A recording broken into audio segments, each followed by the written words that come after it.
Hello everyone, and welcome to the WVU Emergency Medicine Recording Studio. This is Joe Minardi, and I am here to talk to you about a few common high-yield complaints that could happen in your pediatric emergency medicine, general pediatrics, pediatric inpatient medicine. These could also kind of overlap with some adult complaints, but I hope to demonstrate to you some scenarios where kind of immediate, real-time bedside ultrasound with some renal or urinary tract complaints can help expedite your decision-making, give you additional info that can help tailor the specific plans to give your patients the best care possible. And I'll just emphasize, like I commonly do, the most useful and effective way to do this is ideally as just a component right alongside history and physical. Just add on some quick ultrasound information to help make your decisions, make them easier and quicker, give you as much information as possible. So with that, let's jump right into some of the cases. So this first case is a 2-year-old with a fever. Kid looks good. They're not very toxic. Their calf urine shows 10 to 20 white blood cells per high-powered field. Our next case is a 15-year-old female who's got flank pain and a fever.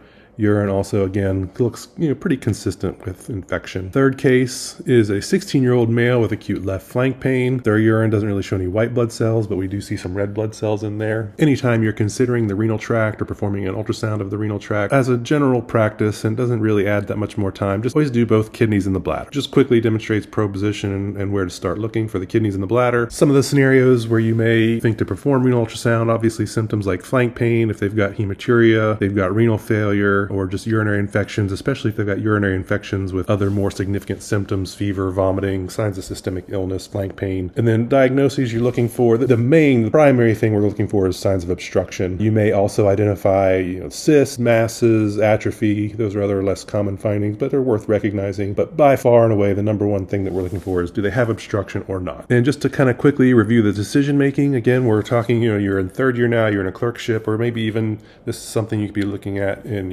residency or as a CME. The decision making is incredibly important. How do we incorporate this information? And really quickly, in a quick kind of slightly simplified summary, is a UTI with an obstruction means it's more complicated. If it's more complicated, then that means tailoring your decisions for a more complicated disease. And it might just be a longer course of antibiotics. It might, most of the time, if you've got a UTI with obstruction that was not previously known, they probably need some kind of follow-up imaging. They might need urologic consultation, which may need to be done inpatient. Maybe it can be an outpatient thing. And in some cases, this may warrant, if you've got UTI and a new obstruction, this may be a patient that warrants inpatient care as opposed to outpatient care. And then again, simplified, a UTI without an obstruction means it's less complicated, and incorporated with the rest of the clinical information, maybe you can be less aggressive in this patient's management. And then decision making around kidney stones or suspected kidney stones, your initial evaluation should include history and physical, urinalysis, and then a bedside point-of-care ultrasound. If those findings are consistent with kidney stone, then you ask yourself, does it look complicated? And does it look complicated by history and physical or other workup? Do they look sick? Do they have signs of significant infection? Do they have a significant acute kidney injury? Or have their symptoms going on longer than the typical kidney stones? Most kidney stones, don't quote me exactly on this timing, but most kidney stones are going to pass within 72 hours. So if they've been going on longer than that, then maybe you need to think about moving ahead with more advanced imaging like a CT scan. And speaking of CT scan, if they've got these symptoms and your findings aren't consistent with kidney stone or ureterolithiasis, then that's another time to consider, do you need a CT scan? Now, could it just be musculoskeletal back pain and you don't need any further imaging? Yes, that's certainly possible. But if you're concerned that it's something more ominous or more serious and you think you need further imaging, then that's when you need a CT scan. And if you think it's some other more important or dangerous or ominous diagnosis, you might even think, do I need a CT scan with contrast? Whereas if I'm just working up kidney stone, but I need to know location, size, that kind of thing, that's a CT scan without contrast. So there's lots of little considerations and lots of little nuance in here to think about. But that's the basic gist. Now the biggest thing is if everything is consistent with an uncomplicated kidney stone, then that hasn't been going on that long, then most of the time they don't need further imaging. You can just manage their symptoms, educate them on reasons for return and what to do and follow up. And I often say, in an uncomplicated kidney stone, save your CAT scan for the patient who requires a second visit, which is actually the minority of patients. So that's my quick little decision-making tree on patients with suspected ureterolithiasis lithiasis, incorporating ultrasound into their clinical decision making. And I'll just quickly review what normal kidneys look like. Now, importantly, in pediatrics, the kidney does look a little bit different than it does in an adult, especially the younger the child is. When you're kind of first born, you're a neonate, you've got this much more echogenic kidney. You've got these very prominent hypoechoic pyramids in the renal cortex, and that's very normal. You don't want to mistake this for hydronephrosis. You note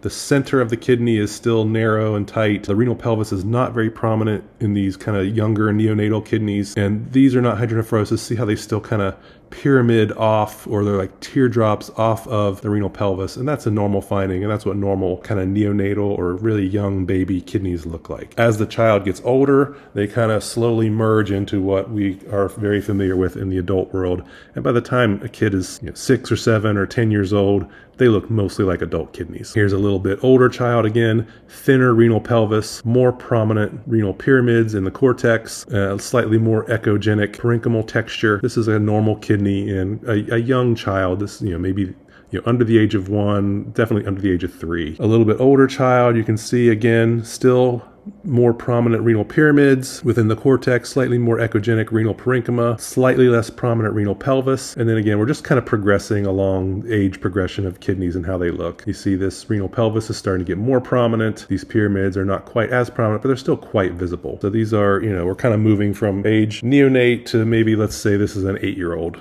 Again, I'm just that's a ballpark. Don't hold me to that age range. And then here, this is maybe a 13-year-old, right? Their kidneys look about like we kind of learn about in the adult world, where we've got tight white renal pelvis, then the more hypoechoic renal cortex, very prominent renal capsule. We can see this right next to the liver here. This is we're kind of back to a younger child with kind of the thinner renal pelvis, more prominent pyramids, and maybe slightly more echogenic renal parenchyma. So just the slight differences from the way the kidney looks in the very young end of the age spectrum till you get into the more like preteen and teenage age spectrum. Now let's look at some examples of some common abnormalities. The most common and the thing we're most looking for in the point of care ultrasound world is hydronephrosis. So we see the renal pelvis is dilated. So we see this is urine, it's black, it's fluid, and it pushes that renal pelvis tissue outward towards the cortex. It's not within the cortex, at least not until it gets more significant. Here we can see the dilated renal pelvis, this black fluid here. We see it here. Now here it's starting to push out towards the pyramids. So this is slightly more severe hydronephrosis, but these are examples of hydronephrosis where urine pushes out from the renal pelvis. Just some more examples. We see again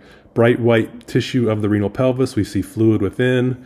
Here we can see kind of the bear claw sign, where it looks like this bear claw is pushing out and distending the renal pelvis from the central location of the kidney. These are examples of hydronephrosis. Another example, this is more severe, where the renal cortex is starting to get a little thin.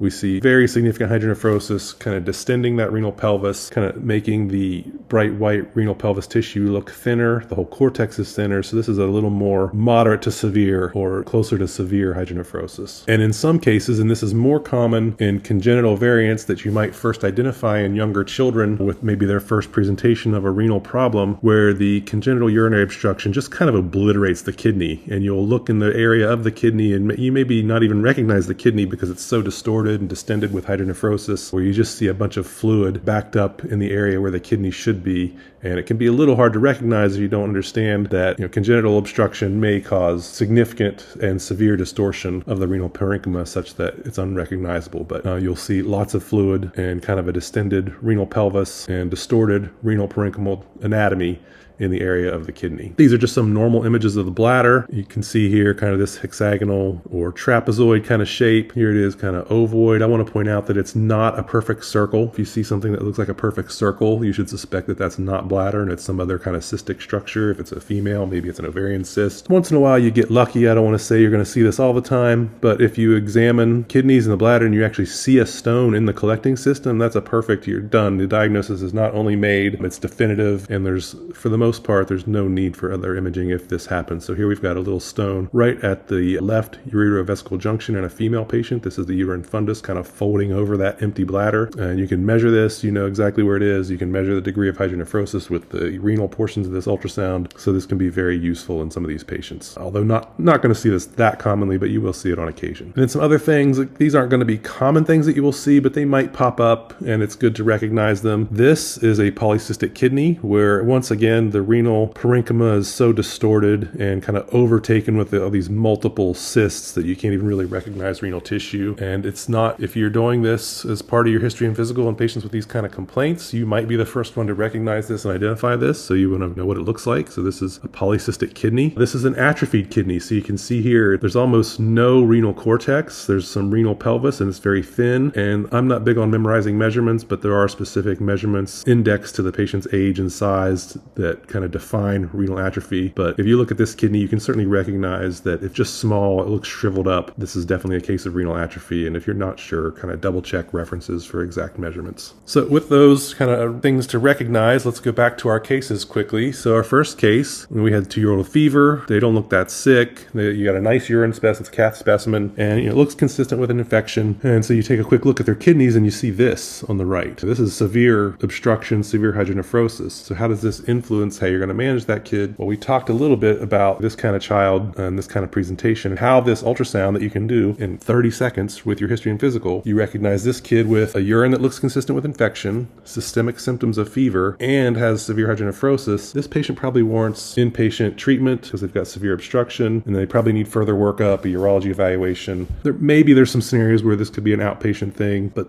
the point is it needs to be more aggressive. You're going to do, if you were going to do outpatient therapy, you certainly would do a longer course of therapy, and you would have very close follow-up, very close instructions, and a follow-up plan to further evaluate this patient's obstructive process. But the conservative thing would probably be this kid with urinary tract infection, systemic symptoms of fever, and if it's a new diagnosis of severe hydronephrosis, probably on the conservative side at least warrants inpatient treatment. Now we'll take the same exact scenario, clinical scenario, but say we have this kind of ultrasound finding where we have pretty much normal looking kidneys, and we'll assume they look normal on both sides. Now, this is a patient where you can be kind of reassured that they're a candidate, again, as long as they're looking pretty well otherwise and taking PO, and lots of other clinical variables to consider, of course, but this patient can be kind of safely treated outpatient, really no other specific follow-up unless other problems happen where it's recurrent or they get sicker or something like that. But assuming an otherwise uncomplicated presentation and course, you can be confident in outpatient treatment. If it's the first time, probably no other specific follow-up is needed otherwise. But this is how ultrasound can influence that decision-making and change immediately how you're going to care for this patient. And here's our second case. So this is a 15-year-old female who's got flank pain and fevers. Again, we have urine that's consistent with urinary tract infection. And we take a look on the left side, they've got hydronephrosis. So how is this going to influence your decision-making in this patient? Now it's a complicated UTI. So you probably would perform a CT scan in this patient. You may need urologic consultation. Again, assuming this is a new finding. So the basic gist of this is the UTI with signs of obstruction. It's more complicated, more workup. That's kind of the easy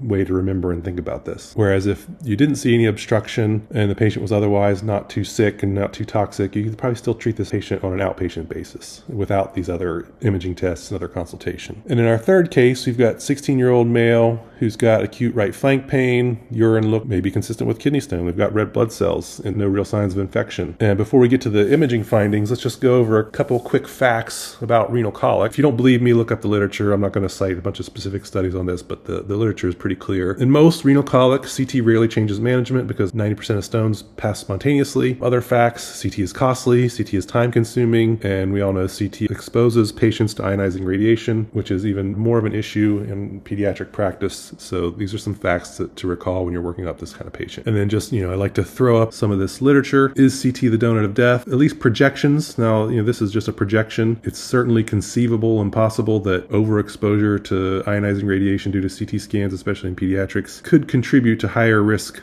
of lifetime cancers. So again, I don't want to say never get a CAT scan because there are times you need them, but if we can reduce them or be more selective, good for our patients, it's good for our practice and good for everybody involved. So if we can use ultrasound to help us get enough information to be more selective in ordering CT scans, I think that's a worthwhile pursuit. And back to our kind of little guideline on patients with suspected or ureteral stone, we've got history and physical, urine, and ultrasound. If it's consistent with stone but not complicated, then we can just manage their symptoms. So that's the easy way to remember this. So consistent with stone, not complicated, manage their symptoms, tell them what they need to come back for. If it is complicated, then maybe they need a CT scan. Here are the complications. Or if it's not consistent with stone, but we're still worried about a significant, possibly surgical or dangerous diagnosis, then maybe we need a CT scan with contrast. However, lots of these flank pains may just be musculoskeletal, and we can just treat their symptoms and say, if it doesn't get better, come back, assuming there's no other sign of anything serious or risk factors for other serious diagnoses. So here's this patient. So he's the 16-year-old, acute right flank pain, just started. We see hydronephrosis. We probably see a stone. This is a stone within the renal pelvis,